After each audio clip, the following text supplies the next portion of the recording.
propuesta exclusiva para vos. Multiled, 25 años de innovación, calidad y servicio.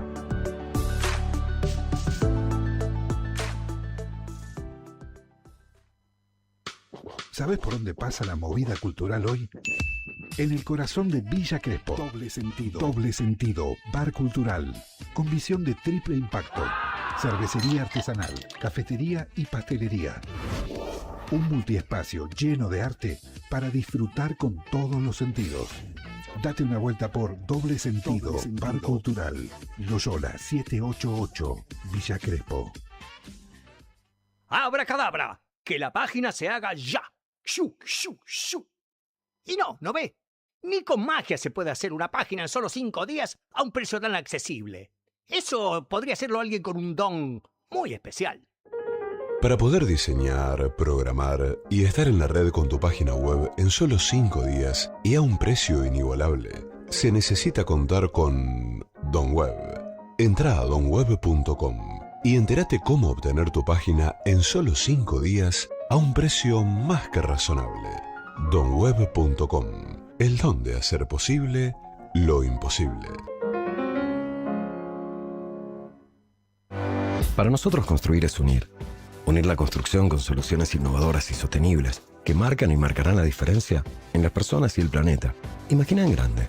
Construir con lo mejor. Holcim. Conoce más en holcimsoluciones.com/Argentina.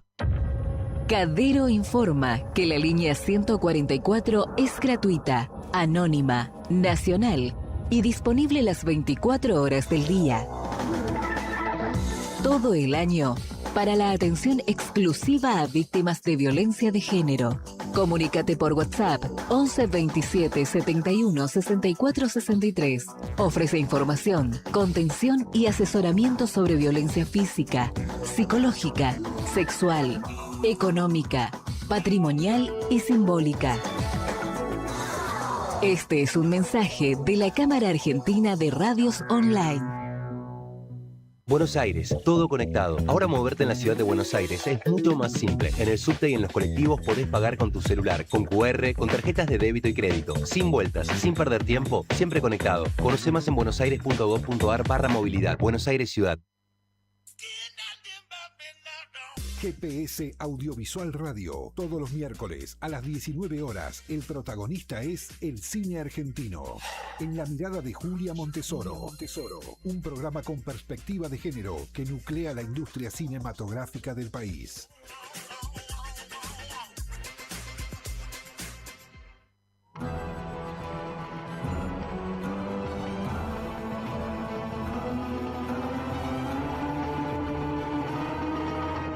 El cine argentino no volverá a ser el que es hasta ahora.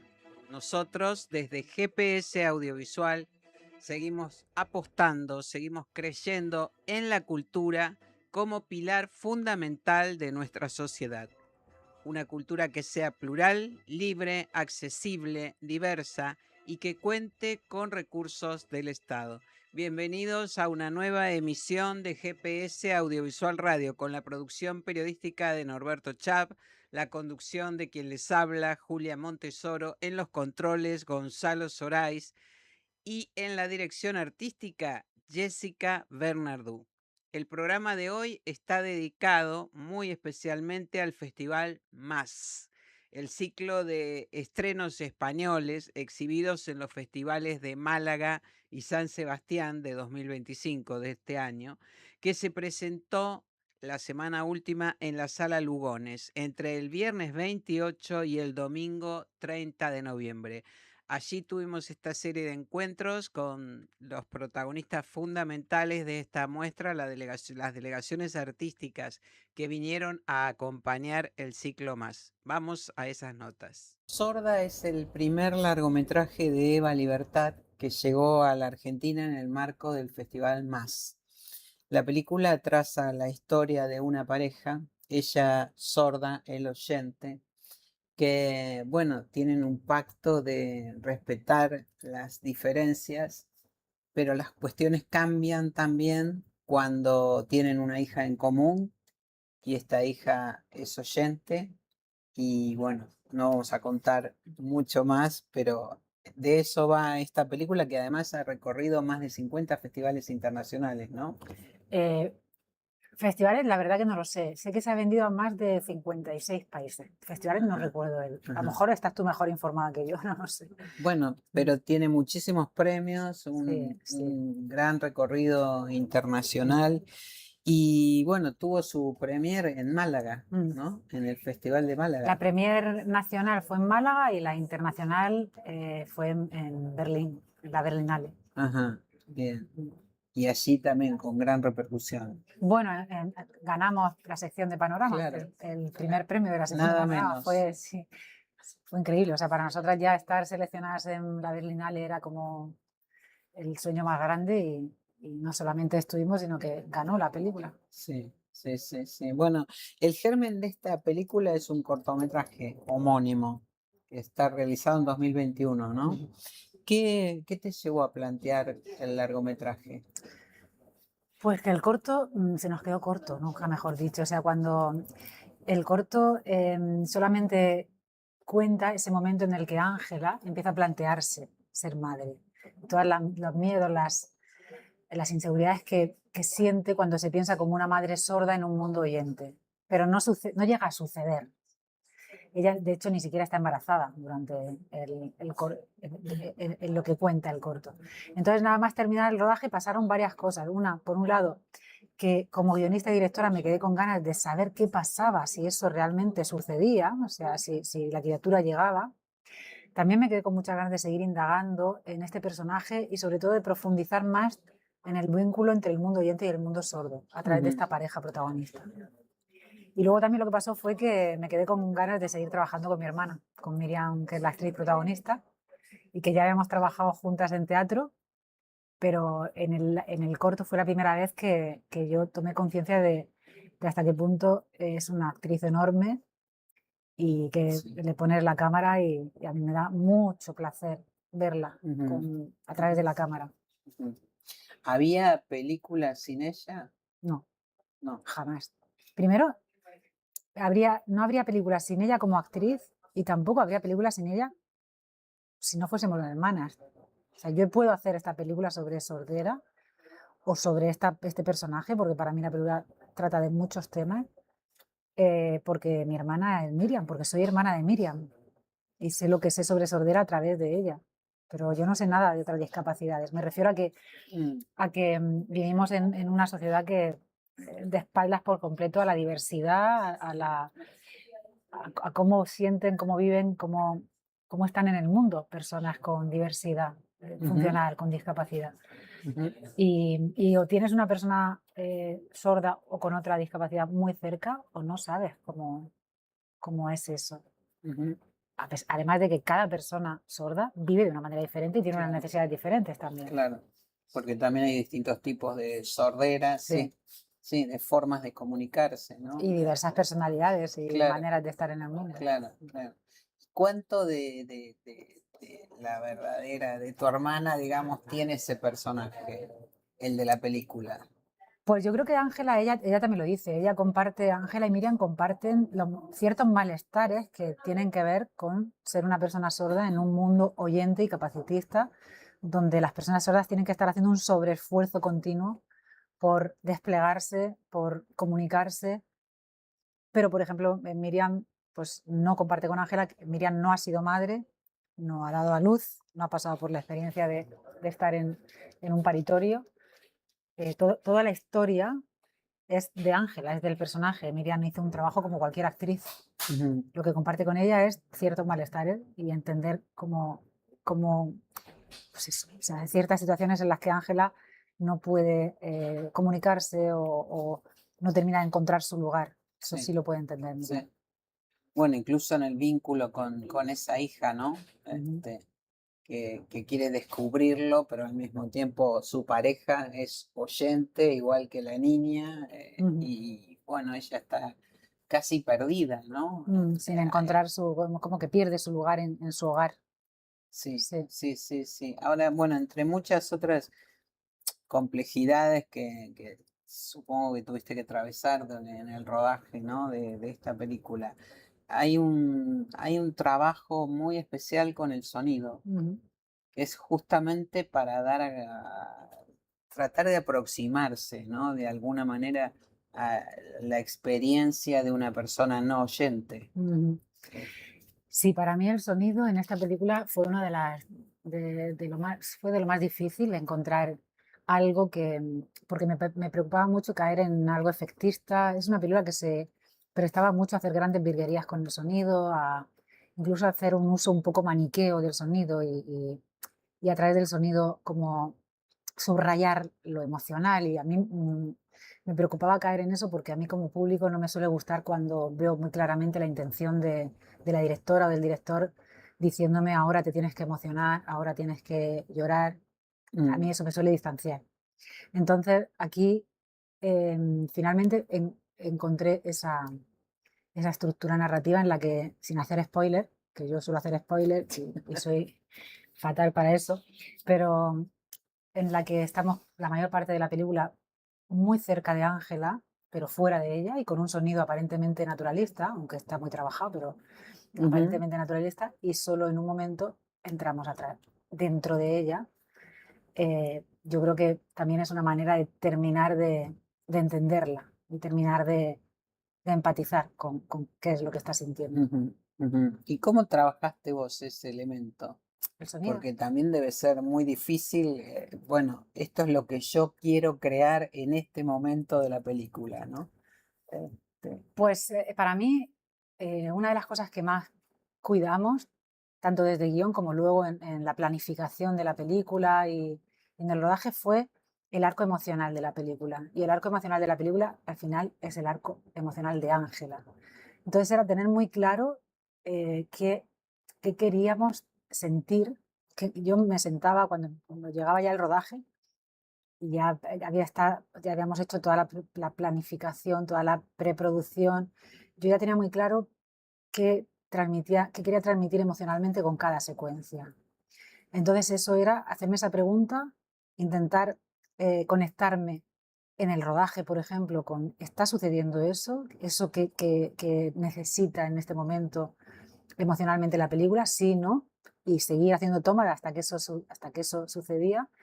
Y luego a nivel de sonido, igual, o sea, que el sonido acompañe el estado emocional de Ángela, pero de una manera muy invisible durante toda la película, salvo al final que ya entramos dentro de ella, entonces tuvimos que construir toda esa parte en la que, bueno, el sonido cambia.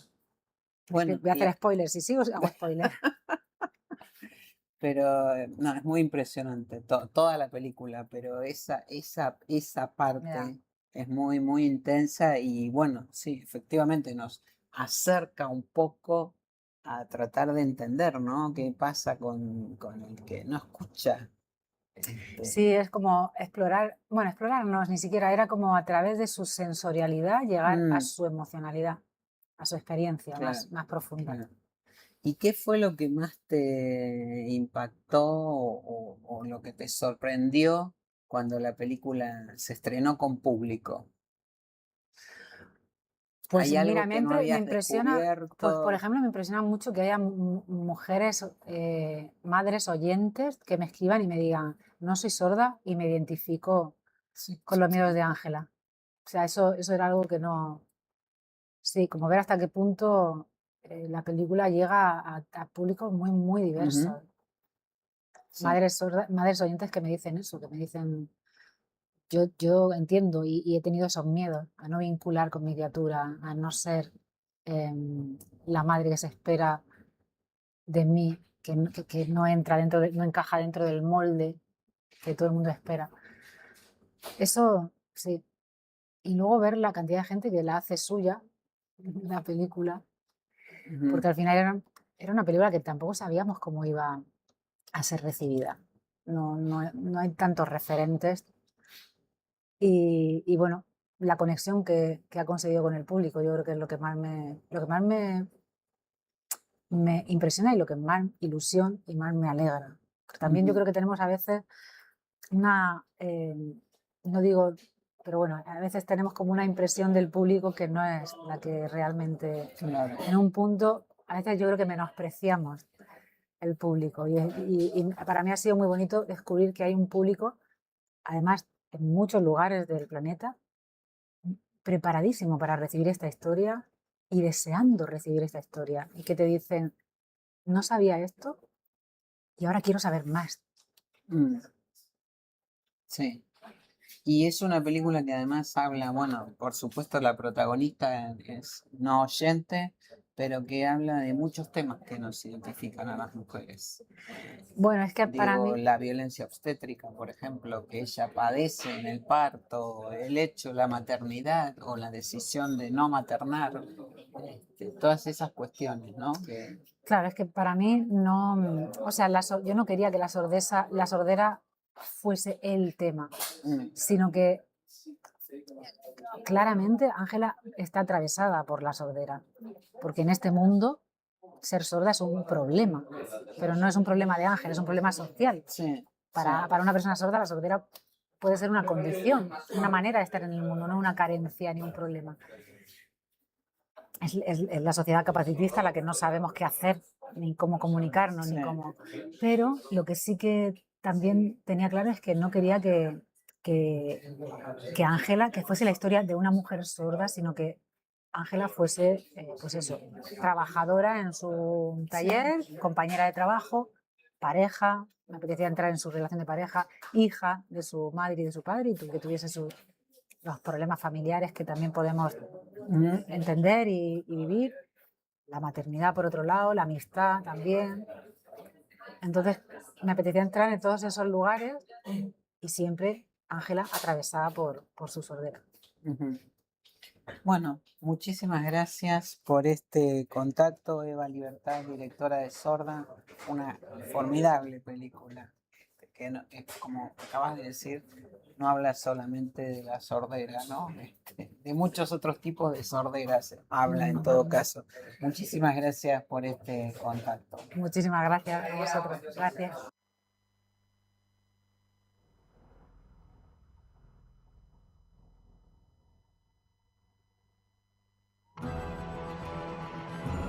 Manuel Gómez Pereira y Asier Echeandía son respectivamente director y actor de La Cena, una película que formó parte del último Festival Internacional de Cine de San Sebastián y que ahora llega a la Argentina a través de la muestra Más. La Cena comienza en 1939, al término de la Guerra Civil Española, cuando un teniente del bando ganador tiene que organizar una cena para el generalísimo Franco. Cena que tendrá como cocineros a los del bando perdedor. Y bueno, y esta es la historia en la que sobre la que transcurre la película. Estamos con el realizador Manuel Gómez Pereira y el actor Asier Echeandía. Gracias por acompañarnos. Un placer. Bueno, Manuel, ¿cuál fue el punto de partida de La Cena y qué te llevó a recrearla en una película? Pues el punto de partida realmente es de una obra de teatro que se llama La Cena de los Generales. El autor es José Luis Alonso de Santos y es un texto que me pasaron a mí en el año 2008. Entonces ya cuando leí esta obra me interesó. Me la pasó además un productor de origen uruguayo que se llama Sancho Gracia, se llamaba, que era productor también y entonces tenía muchas visiones. Además él hacía el personaje que hace Mario Casas. Y entonces la vida, bueno, me dijo, dice, aquí hay una película. En ese momento estaba haciendo la obra de teatro en Madrid y tal, y bueno, y poco a poco es una historia que yo la he llevado en mi maleta todo el tiempo, ¿no? Pensando que en algún momento la haría, ¿no? Como además es una historia imperecedera, o sea, yo creo que se puede contar en cualquier momento, en cualquier época, y curiosamente además la hemos hecho sin pretenderlo, pero la vida de pronto te lleva a que justo se cumplen 50 años de la muerte del generalísimo Franco, ¿no? Y además es nuestra pequeña aportación, ¿no? a la, digo celebración porque yo creo que estamos muy contentos de que se muriera. Sí. Claro, justamente, bueno, en algún momento te iba a preguntar cuál es el sentido de traer al presente o qué sentido le encontraste vos de traer al presente una historia ocurrida hace muchos años, ¿no? ¿Cuál es la conexión?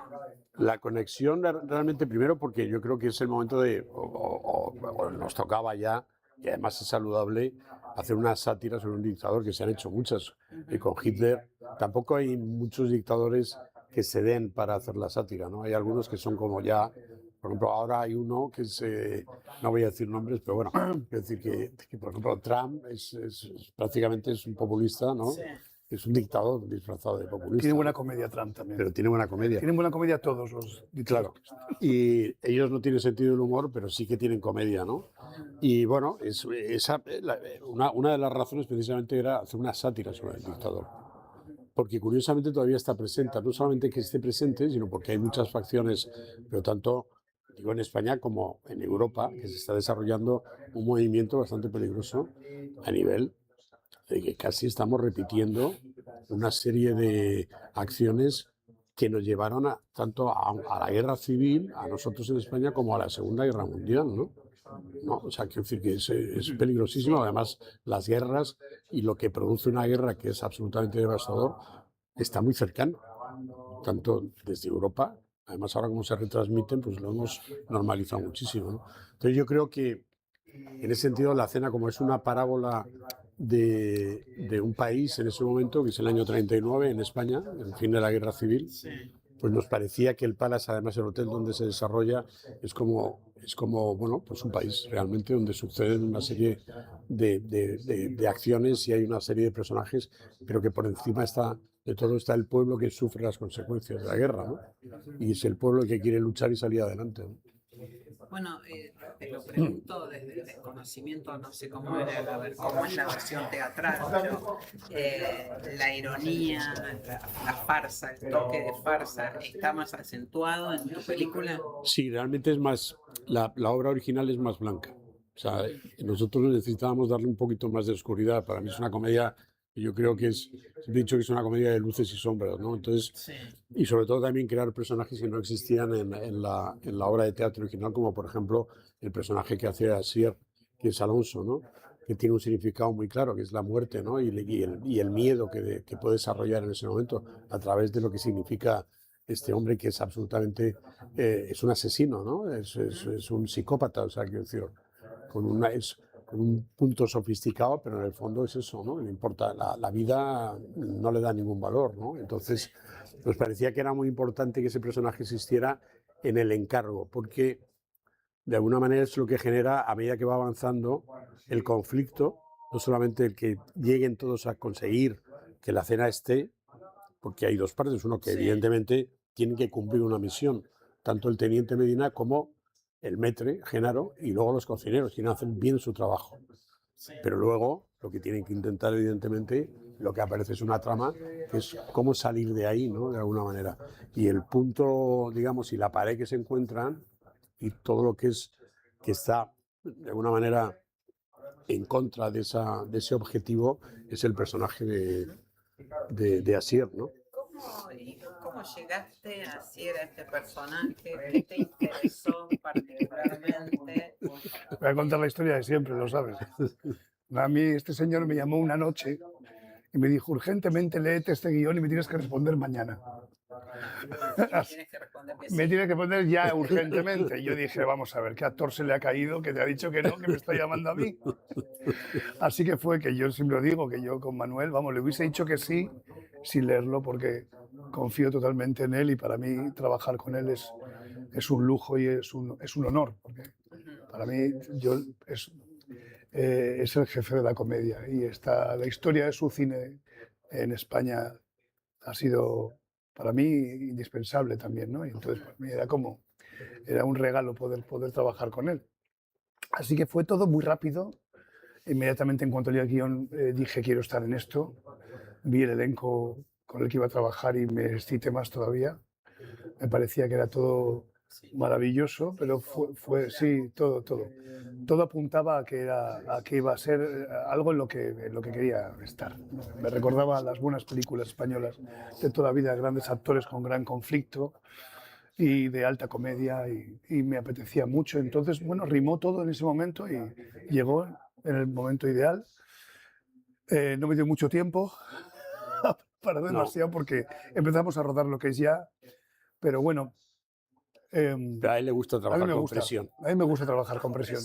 Claro. Funciona Si bien. yo le digo a lo mejor... Sí, si tengo demasiado tiempo... Si él tiene un mes, pues a lo mejor se lo empieza a pensar. Empieza a dar vueltas y ya me creo un personaje y luego me equivoco y empiezo a desconfiar de mí y empiezan a hablarme voces en la cabeza que no me ayudan. Entonces esto de no tener tiempo creo que es, a mí sí, fue... Pero además tu personaje en la cena de alguna manera como un alter ego generalísimo, ¿no? Porque es un perverso terrible. No, precisamente... Tiene mucho poder. Sí, tiene mucho poder, pero bueno, lo que sí está claro que sí, y mi curiosidad y toda la información que pude sacar sobre la Falange Española, que era mucho más terrorista y mucho más violenta que el propio Franco, o por lo menos la imagen que daba Franco, porque Franco luego es que físicamente y todo parecía como un poquita cosa, ¿no? Pero con todo lo que hacía, ¿no? Pero la Falange sí era muy violenta, muy radical, e incluso a la Falange Franco le parecía un blando. O sea que todavía representa algo mucho más duro que dentro del fascismo. Y entonces a mí me ayudó bastante como para poder irme al límite, de poder atreverme a hacer a alguien que estaba basado en el asco, en el odio, en la rectitud y en la impunidad de puedo hacer lo que quiera porque hemos ganado la guerra. Y puedo hacer lo que quiera y puede ser... Jugar con eso también era interesante porque así estaba dando el contrapunto para que existiera el conflicto y para que fuera todo mucho más peligroso a la hora de los que tenían que crear la cena y para el resto de personajes, que hubiera un elemento realmente peligroso ahí, más peligroso que el propio fascismo, sino el fascismo en manos de un psicópata, ¿no? Claro. Que no solamente es una idea política, un abusador, un psicópata, totalmente un descerebrado, que es lo que es José Luis Alonso Candelas. ¿Y eso es exactamente lo que le habías pedido o él le puso mucho más todavía? Bueno, es fundamental tener actores que además jueguen dentro de cómo es el personaje de que estamos hablando de comedia, que ese tono que es fundamental. Yo siempre creo y además lo hemos hablado muchas veces, que a él personalmente como persona, como Asier Echendía, es un personaje que odia, que le da asco, ¿no? Pero tiene un punto, no voy a decir de humor, o sea, lo hace de una manera que se acerca y que el personaje crece. O sea, probablemente si lo hubiera hecho otro actor no sería como es. O sea, evidentemente él va a teñir siempre a los personajes que hace de una manera de ser y una manera de ver que es fundamental en los actores, ¿no? O sea, y ese punto que aunque no esté, pero en la vida yo creo que es fundamental ahí. Asier tiene mucho sentido del humor, o sea, y la vida la ve de una manera. Entonces eso es fundamental para acercarte incluso a personajes que son asesinos, a asesinos muy seductores. Y entonces todos esos matices están y es importante, o sea, tenerlos en la cabeza, y eso es a base, bueno, pues de un trabajo que él da y desarrolla en el personaje. Entonces todo eso es fantástico, ¿no? Porque, bueno, pues da muchos matices, no es un personaje plano para nada, o sea, tiene es un personaje esquinado, pero al mismo tiempo sofisticado, es un hijo, bueno, o sea, claro, la gran puta, digo. Es un hijo de la gran puta. Entonces quiero decir, eso es fundamental, por eso yo creo que los actores, para mí, siempre es, y trabajo con ellos, y el sentido del humor y en la comedia, que la comedia tiene mucho drama, yo creo que es importante que ellos también sepan hacerlo, ¿no? No todos los actores saben hacer comedia, ¿no? Claro.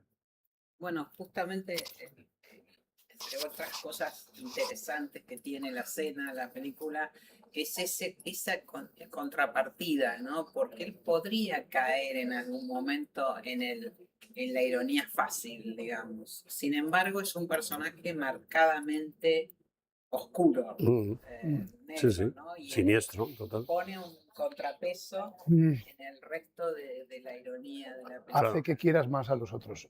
Está claramente dirigida a que quieras a Genaro y a Mario y a todos los demás personajes. Ahora, ¿qué cabida tiene en este momento la comedia en el cine español? Pues para mí es un tipo de comedia y casi siempre hemos intentado alejarnos un poco de la comedia, o sea, tampoco vamos a calificarla ni de adulta ni como muchas veces, porque siempre a la comedia se le ponen etiquetas, ¿no? Es una manera de hacer y de ver la vida, ¿no? Entonces, yo creo que en ese sentido siempre hemos intentado, sin bajando, por supuesto, hay que bajarse del púlpito y no ni teorizar, ni decir, no, porque la comedia tiene que ser o debe de ser. A mí me parece que la comedia tiene que ser ambiciosa. Y esa ambición tiene que estar también en la historia, en cómo se desarrolla, que no sea una comedia, entre comillas, facilona. La comedia tiene que provocar sentimientos contradictorios muchas veces, ¿no? Y entonces tiene que hacer sentir, tiene que hacer a veces llorar también, como tiene la vida. Entonces todo eso, todos esos matices, es un tipo de comedia que normalmente también por la parte comercial, pues en España hay quizá una tendencia a hacer una comedia más familiar, entre comillas, Sí. que yo no es que diga que esté ni mal ni bien, hay que hacerla, ¿no? Por eso genera industria, ¿no? Pero para mí la comedia que me gusta hacer es esta. Sí. O sea, para mí es muy importante, ¿no? Casi todas las comedias que he hecho tienen un poco... Y esta... Alta bueno, comedia le llamaría yo, lo que tú haces. Es alta comedia. Claro. Alta comedia. Sí. Bueno, Manuel Gómez Pereira y Asier Echeandía. Cada vez lo dices mejor. Me das una chance más y lo mejor. Y hablas euskera. Y hablas euskera, sí. Exactamente. Bueno, respectivamente, director y uno de los protagonistas de la escena. Muchísimas gracias por este contacto y bueno, Un placer. felicitaciones por la película. Muchas gracias. Gracias. Muchas gracias a ti. Muchas gracias a vosotros, ¿no?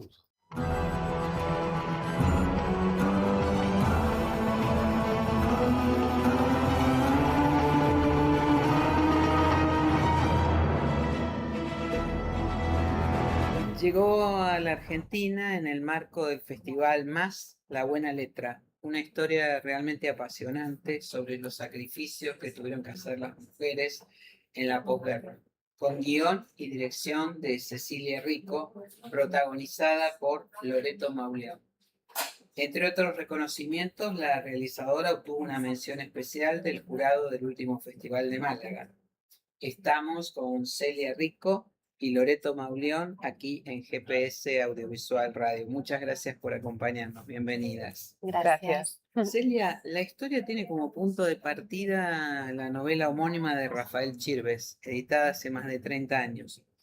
¿Qué preguntas te hiciste al bucear en esta obra y decidir trasladarla al cine? Pues creo que una de las primeras preguntas que me hice fue ¿por qué no hemos preguntado a esa generación que ya no está con nosotros cómo se sintieron en aquellos años, ¿no? No solo en la guerra, sino en la posguerra, una vez que llegó esa supuesta paz, pero que se fue prolongando la guerra, ¿no? Y que se pasó hambre y que se pasó tanto miedo. Y eso fue una de las primeras cosas que pensé, ¿no? La novela me dejó muy triste y también me pregunté, bueno, me hice muchas preguntas de cómo poder adaptar esta novela, porque es una novela muy complicada de adaptar y había que como elegir, ¿no? qué contar de todo eso. Y me hice también como preguntas más grandes, ¿no? Como más filosóficas, ¿no? Un poco si el sacrificio vale para algo, si ha merecido la pena, ¿no? Si el silencio nos salva, si nos toca a nosotros como generación más joven hablar de todo lo que no hablaron quizás nuestros padres, que les costó, ¿no? Como preguntar a sus padres porque había mucho dolor. Pero luego me hice preguntas muy chiquititas que me sirvieron para la adaptación, que pasaron por qué se comía cuando no había casi alimento y cartillas de racionamiento. Y esa pregunta, por ejemplo, me costó mucho resolverla porque es algo que no se ha contado y que no está en los libros de historia, ¿no? ¿Qué hacía una madre de familia para alimentar a los suyos? Y esa pregunta fue crucial para encontrar, bueno, pequeños detalles que luego pudieran contar la historia de Ana, porque la protagonista era una ama de casa, ¿no? Y ahí fui indagando en, bueno, pues en eso, como por ejemplo la zona donde transcurre la película, Valencia, que es una zona de naranjas, cómo se inventaron hacer una tortilla de patatas sin huevo ni patatas poniendo las cáscaras de naranja a remojo, ¿no? Ahora, o sea que y de todos esos elementos que tenía la obra, ¿no?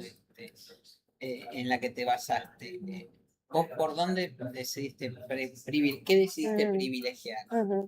Pues la novela está escrita en primera persona, está escrita por Ana, la protagonista, que le escribe una carta a su hijo para contar la historia familiar. Entonces la primera decisión que tomé es intentar convertir la voz narrativa en mirada. Y eso pasaba por estar siempre en el punto de vista de Ana y que su posición, digamos, como de puesta en escena, fuera siempre la de los ojos que lo ven todo y que saben, ¿no?, lo que está pasando alrededor, tanto en el contexto histórico como en las relaciones entre los personajes, y que fuera su mirada la mirada del espectador, ¿no? Eso fue, digamos, como la decisión. Y luego hacer que Ana fuera una mujer bondadosa, pero sobre todo una mujer inteligente y que sabe y que no es tonta, ¿no? Que decide hacer gestos bondadosos porque quiere. Otras cosas no las pudo elegir, pero sí que decidió ser buena, ¿no? A diferencia de otros personajes de la película. De la historia, claro. Ahora, y en tu caso, ¿cómo fue el acercamiento a Celia y al personaje? Pues mira, lo comentábamos antes que fue un acercamiento como muy poquito a poco, porque hay veces que en los proyectos tienes muy poquito tiempo, recibes el guión con poco tiempo, muy pocos ensayos y te pones a hacer. Pero aquí tuvimos un tiempo antes en el que Celia y yo ya anduvimos intercambiándonos todo tipo de información que tuviera que ver con la película o con el contexto o sí, con nuestras abuelas. Nos íbamos mandando referencias, libros, películas, exposiciones, dibujos, yo qué sé, nos íbamos mandando de todo. Y de ahí fuimos como construyendo poquito a poco el personaje.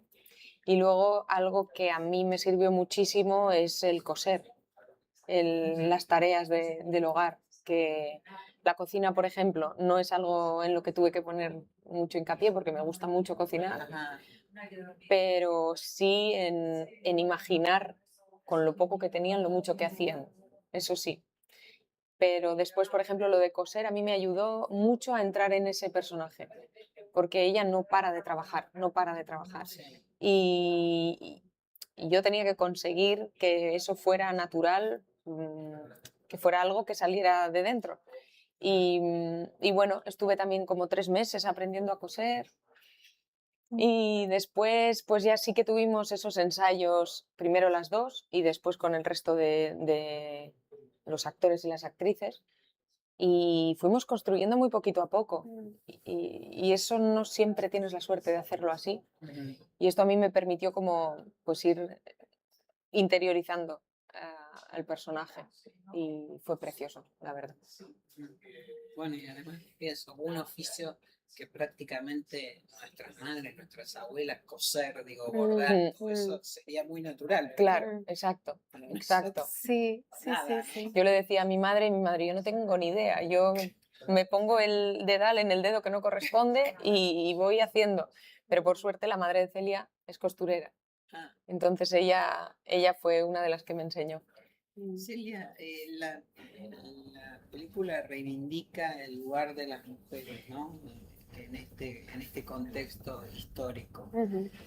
¿Cuáles fueron los desafíos y las complejidades que tuviste que afrontar, teniendo en cuenta que es una historia sobre mujeres, narrada por una mujer, por un equipo mayoritariamente femenino, tengo entendido? Bueno, y siendo vos misma directora, mujer. Claro, esto era una diferencia con respecto a las novelas, ¿no? Que está escrita por un hombre. Y a mí me ha pasado, ¿no? Que durante, bueno, toda mi historia de espectadora, digamos, cuando he visto los personajes femeninos, a veces no me he sentido identificada, ¿no? Y era algo que me preocupa mucho en general en todas mis películas, ¿no? Y cuando hago personajes masculinos, todavía más, ¿no? Por no repetir lo que me había pasado a mí cuando personajes femeninos eran escritos o dirigidos por hombres, ¿no? Entonces, bueno, eso ya es un gran desafío, ¿no? Intentar que luego pues todas las personas que vean la película vean algo en esos personajes que se puedan sentir identificados o que reconozcan a alguien ahí, ¿no? Que tiene que ver también con el trabajo de como más humano, ¿no? Que también luego tiene pues toda la parte actoral, ¿no? Que es la que le da la vida, ¿no? Pero sí, diría que un poco por ahí y luego también la voluntad, ¿no? Que yo creo que en ese sentido todo el equipo y todas las personas que han formado parte del proyecto lo han visto clarísimo, ¿no? Que la historia se puede contar desde muchos lugares, pero siempre se nos ha contado desde la parte más épica, ¿no? De los hombres, ¿no? Que lucharon en la guerra, los hombres que perdieron el trabajo, los hombres que fueron señalados, encarcelados, asesinados, ¿no? Como tanto dolor, ¿no? Pero se nos había contado menos la historia que se supone que es esa historia en minúsculas, que no es tan épica, pero que sí lo es, y eso es lo que hemos intentado con la película, que haya también una épica en la vida de esas mujeres. Y eso creo que era algo interesante y algo un poco distinto de lo que se había hecho en el cine de posguerra, digamos, en el país, que era poner el foco en las mujeres, y no solo en la mujer que se queda en casa, la mujer que no, un poco la que impuso el franquismo, el ángel del hogar, sino aquella mujer también que intenta salirse un poco del rol, ¿no? Que quiere hacerlo distinto y que tampoco pudo, ¿no? Que lo representa el otro personaje femenino de Ana Rujas. Y un poco también el desafío aquí era que ese otro personaje que no cumple con lo que la sociedad imponía en ese momento o la dictadura imponía en ese momento, que no se malinterpretara como ocurrido en otros relatos, como la femme fatal o la mujer, ¿no? Que fuera también humana y que comprendiéramos que lo tuvo tan difícil, ¿no? Que no había opción, ¿no? Que cualquier mujer la que se quedaba haciendo lo que tocaba no pudo cumplir sus deseos, y la que quiso cumplir sus deseos nadie la entendió, ¿no? Bueno, el temita, ¿no? Que está dando vueltas hoy día en el cine contemporáneo y el cine realizado por mujeres, ¿no? La invisibilización de tantas mujeres a lo largo de los años y del trabajo de tantas mujeres en la industria audiovisual, como es el caso de ustedes. ¿Vos cómo te sentiste interpretando un personaje tan alejado de tu época, pero al mismo tiempo tan representativo de ciertas cuestiones contemporáneas como estas que venimos hablando, ¿no? Claro, a mí me hizo reflexionar mucho, porque creo que seguimos teniendo mucho de ellas. Se nos ha inculcado de alguna manera complacer, poner por delante el deseo de otros. Entonces nos encontramos de repente pues analizando estas situaciones, analizándonos a nosotras mismas, intentando romper esos esquemas, que no quiero comparar ni mucho menos nuestra situación con la de nuestras abuelas, pero que es algo que se ha ido arrastrando y que nos sigue tocando y que seguimos trabajando, ¿no? Y bueno, a mí me ha parecido que además de ser un trabajo de aproximación a ellas y de contar esta historia y honrarlas también de alguna manera, me ha servido mucho para cuestionarme a mí misma y para tomar decisiones, para intentar tomar decisiones a partir de ahora también.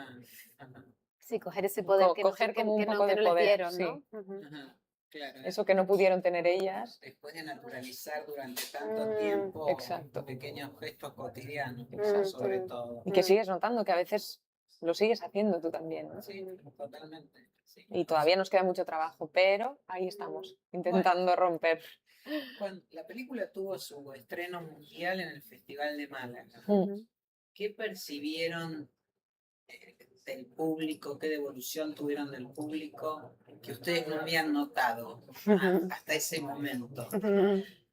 Bueno, es no que esperaban, que las sorprendió, ¿no? La verdad que íbamos un poco sin saber, o sea, los estrenos siempre son un poco nube, ¿no? Tú estás como en lo tuyo, no te da miedo mirar las críticas por un lado, como que no quieres saber nada, pero no sé, es una mezcla de sentimientos, y la tensión que tienes antes de estrenar no te deja ver. Pero bueno, tuvimos, la verdad, primero hubo, creo, un estreno para periodistas y al día siguiente tuvimos todas las entrevistas antes de mostrárselo al público general. Y ahí la verdad que sentimos mucho cariño de los periodistas y esto nos dio a nosotras un poco de relajo. Como que de repente dijimos, bueno, nos podemos relajar un poquito. Y después al mostrarlo a la gente, eso fue precioso. Era la primera vez que lo veíamos con público y pudimos estar además prácticamente todo el elenco. Nos faltaron Sofía, la niña, y Teresa, que es la abuela, pero bueno, estaban ahí presentes y fue muy bonito, la verdad. Fue muy emocionante, terminamos todos llorando.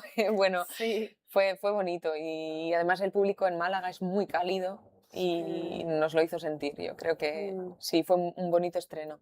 Y luego como que hay una generación, ¿no? La generación de mis padres, por ejemplo, que ha acudido mucho. En Málaga había, yo creo que mucho público de esa edad y luego el estreno en salas también. Y claro, es una generación que le toca muy de cerca y había mucha gente muy conmovida. Sí. En muchos niveles, ¿no? Incluso alguien que veía algo del mobiliario que le recordaba la casa de los padres, ¿no? Y te hace viajar en el tiempo.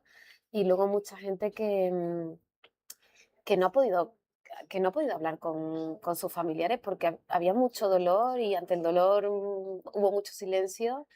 Y recuerdo como en algún pase que alguien me agradeció la película porque le ayudó como a imaginar que esos momentos de interior en la casa, esos momentos íntimos de soledad, de tristeza, de tener ganas de llorar o de coger fuerza o incluso de ponerse a bailar, ¿no? Como que esos momentos los habían imaginado con sus propios familiares y eso le había ayudado a rellenar como ciertos huecos de lo que no sabían, ¿no? Como ponerse en ese lugar. Y eso es muy bonito, ¿no? Sí. Poderle, digamos, regalar a alguien un poquito de ese pasado y que lo pueda ver y proyectar allí a sus familiares, ¿no? También hay Y algo como bonito. del perdón hacia ese silencio, ¿no? Como que hay muchas veces que sientes que la gente se emociona porque no había entendido por qué no habían hablado de esto, ¿no? Como por qué calla tanto la abuela o por qué no... Y de repente aquí perdonar un poquito y tener un poco como de compasión hacia ese lugar que ocupaba, ¿no? Que muchas veces el silencio era la única salida para seguir adelante y que volver a hablar de ello no hacía más que revolver el dolor y volver a sacarlo y bueno, pues decidieron callar. Entonces de repente también como ese perdón es muy bonito verlo en la gente. Celia Rico y Loreto Mauleón, muchísimas gracias, directora y protagonista de La Buena Letra, una gran película. Muchísimas gracias por este contacto y bueno, por traernos la película aquí a Buenos Aires a través de la muestra Más. Muchísimas Muchas gracias. gracias.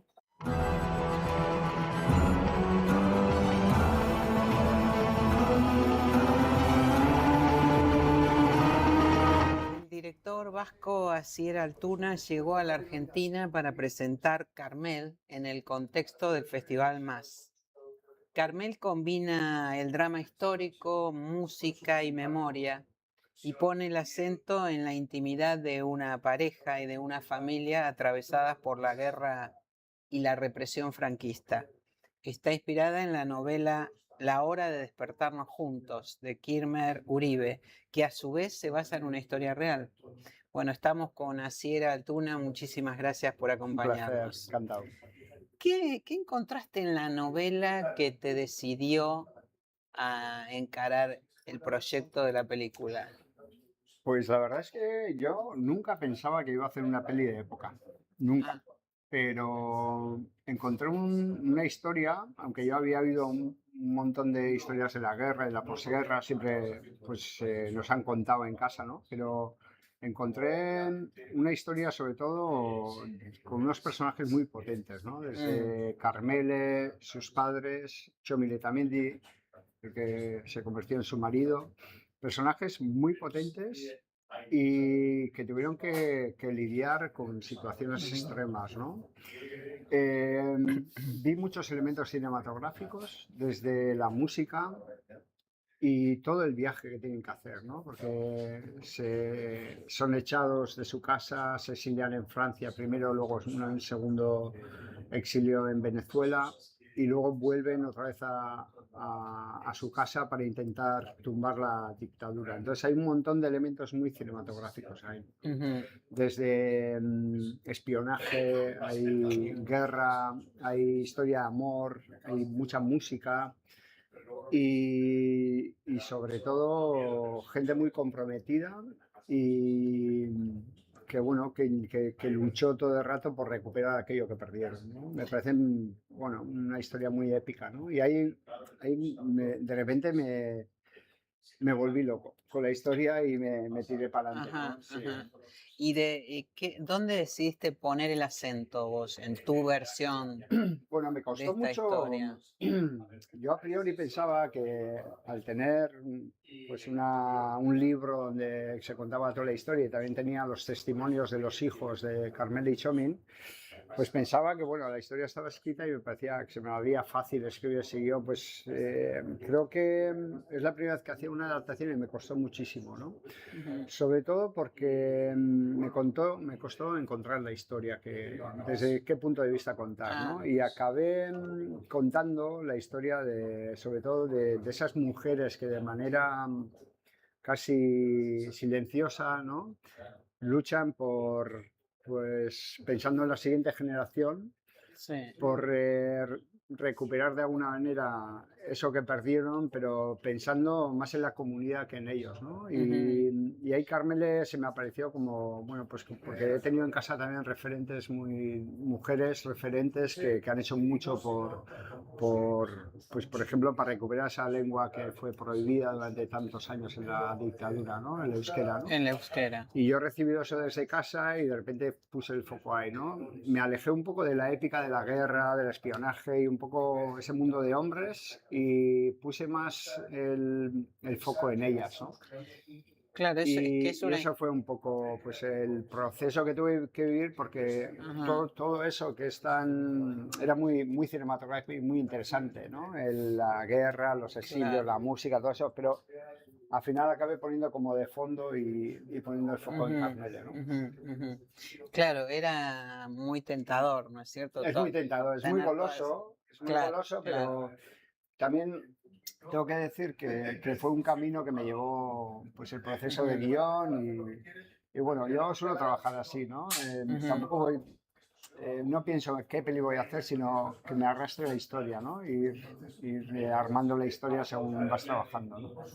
¿Y qué tiene para decirnos hoy una historia ocurrida hace más de 80 años?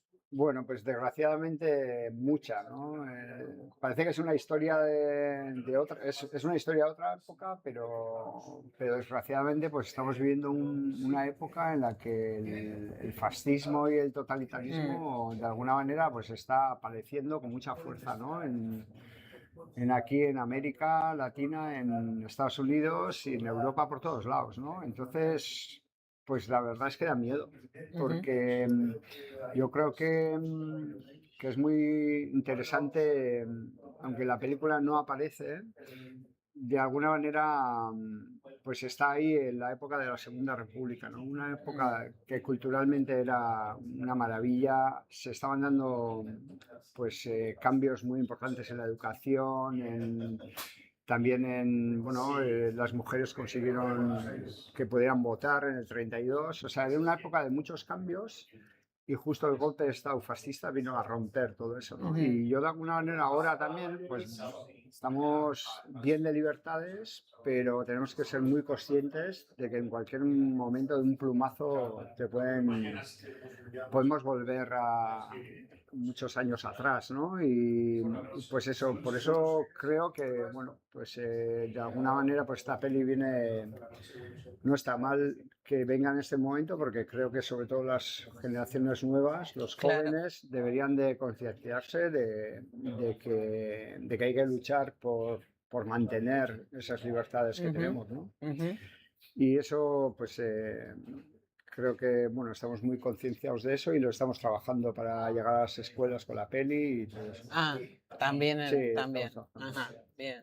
Ahora, otro punto que de fuerte conexión con la actualidad, vos lo mencionabas muy por arriba recién, ¿no? Pero por lo menos así lo entendí yo, es el protagonismo de las mujeres. También estamos en una época donde las mujeres hoy tienen un fuerte protagonismo y en procesos familiares, sociales, ¿no? En ese sentido, ¿a vos te apareció así espontáneamente el rol de esta mujer o Bueno, fue ya algo que te... es que, a ver, Carmele también no es solo ella como personaje, sino su madre. Es increíble la mujer fuerte que era, ¿no? Era maestra de escuela, era presidenta de la Asociación de Mujeres de su pueblo. En una época en la que, como he dicho antes, se estaban dando muchos cambios en la Sí. educación también, ¿no? Y yo creo que está claro que era era una mujer que estaba muy comprometida con esos cambios y muy comprometida con la cultura y sobre todo también que dio una buena educación a su hija, ¿no? Le mandó a Valladolid a estudiar enfermería.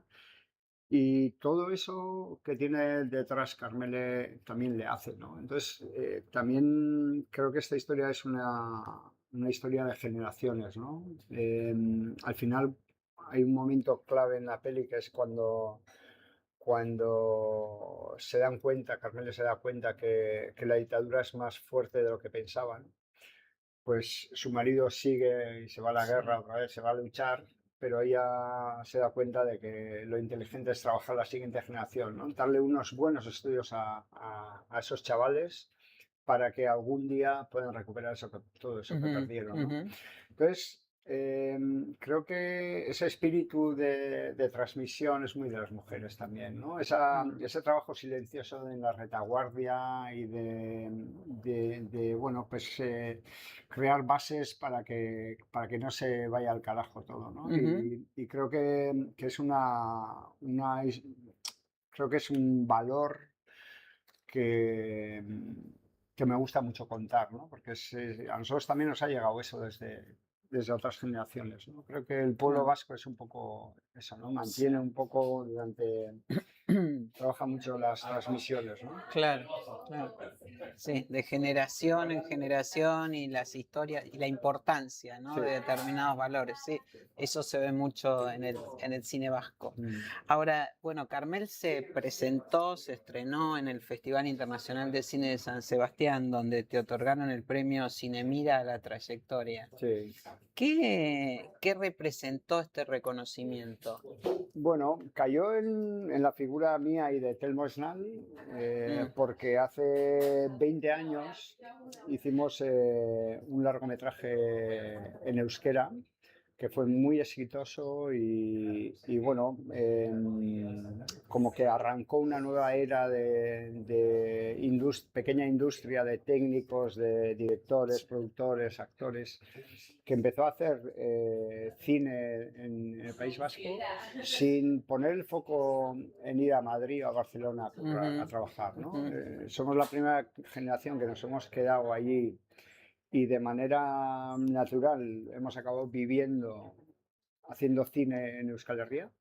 Y bueno, además esa película que se llamó Aupache Beste fue de las primeras películas, llevaba mucho tiempo sin hacerse una película en lengua vasca, y fue una película rodada en euskera que tuvo muchísimo éxito, ganó el premio de la juventud en el Festival de Cine de San Sebastián y mucho éxito al público, ¿no? Entonces, al final nos recayó a nosotros el premio, pero yo creo que es un poco el reconocimiento a toda esa gente que con ayuda de las instituciones hemos acabado haciendo cine y teniendo pues un nivel de calidad cinematográfica muy importante. Y además muchas de esas propuestas son en euskera también, ¿no? Y bueno, desde aquella peli que era como algo novedoso, pues ha resultado que este otoño, por ejemplo, ha habido como 5 películas estrenadas, o se están estrenando 5 películas en euskera, ¿no? Con temáticas diferentes, directores con puntos de vista muy diferentes, pero sobre todo donde hay mucha calidad, gente joven, gente que ya somos veteranos y propuestas creo que muy interesantes. Sí. Entonces, al final es un premio a toda esta gente que bueno, pues que hemos conseguido pues crear una pequeña industria, ¿no? Consolidar el cine vasco. Sí, esto Exactamente. en el festival se ve año a año. Yo voy prácticamente todos los años y es notable el crecimiento del cine vasco y esta diversidad y calidad a la que hace referencia. Asier Altuna, director de Carmel, la película vasca que llegó a Buenos Aires, a la Argentina, en el marco de la muestra Más. Muchísimas gracias por acompañarnos. Muchas gracias. Placer. Caricasco. Gracias por acompañarnos en esta nueva emisión de GPS Audiovisual Radio. Nos volvemos a encontrar el próximo miércoles, como siempre, a las 19 horas en vivo aquí en Radio Trend Topic y en el canal de YouTube de GPS Audiovisual. No se vayan porque ya llega Mala Noche y ya saben, como decimos siempre, vean cine argentino. Hasta la semana que viene y gracias por acompañarnos.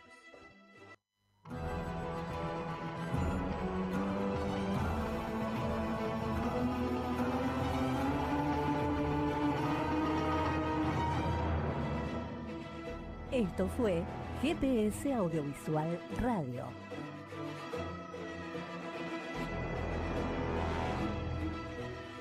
Los esperamos el próximo miércoles a las 19 horas por Radio Trend Topic.